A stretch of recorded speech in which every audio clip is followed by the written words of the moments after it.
when we were looking at that gorgeous poem, Street Music by Arnold Adolph, we got a little concerned, like, was the tone angry? Because we had words like battle blast and metal grinding. Or was it a more joyful poem? Was it something enthusiastic because it was street music? South Carolina is known for the Split-O Festival USA, which takes place in Charleston every year. It's one of the world's great performing arts festivals, 17 days of music, theater, dance. But we're also very proud of the deep traditions in the state. Catawba pottery, which has been continuously practiced longer than any other tradition east of the Mississippi. There's all of the expressive culture of the Gullah, a community that lives on the coast, including praise house singing. It's been really influential, especially in the South. The National Endowment for the Arts is one of the most significant partners that we at the South Carolina Arts Commission have.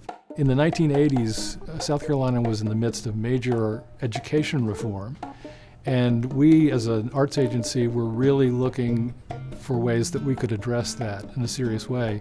At the very same time, the NEA began to put more emphasis on arts education in the basic curriculum of schools, so we just enthusiastically seized on that, and it's made a huge difference in arts education in the state. What the arts do are allow students to understand that we have multiple intelligences, and they allow students to solve problems from multiple angles. And students who are used to a more verbal learning, maybe what might be called sit and get, are really delighted when they realize that they have an opportunity to express theme.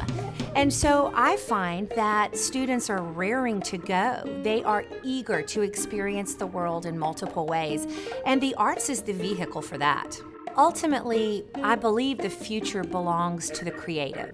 And those students who've had an opportunity to engage in any of the creative arts, coupled with your languages and your sciences and your math, those students are going to be the ones who are poised to solve the complex problems of our days.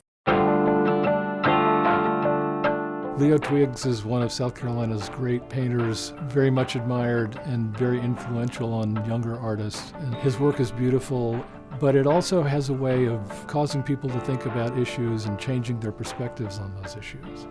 What happens with dye is when you put one color on top of another color, it seeps in and creates new colors. And I like the multiplicity of colors that you had in it. Where you have the wax, there will be no dye, and so it resists the dye.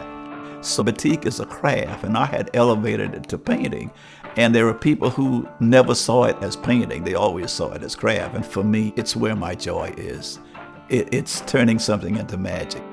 Sometimes I take the flag and let it represent the South, the cotton, the fields of cotton that you see, the morning dew in the South. Because I think the flag is like a facsimile that hangs over everything in this area. It's like a smoke screen that is always there. So I try to suggest that in my work. My flags are tattered and torn. You never see the edges of them because the flag, the whole period of the Civil War is gone with the wind.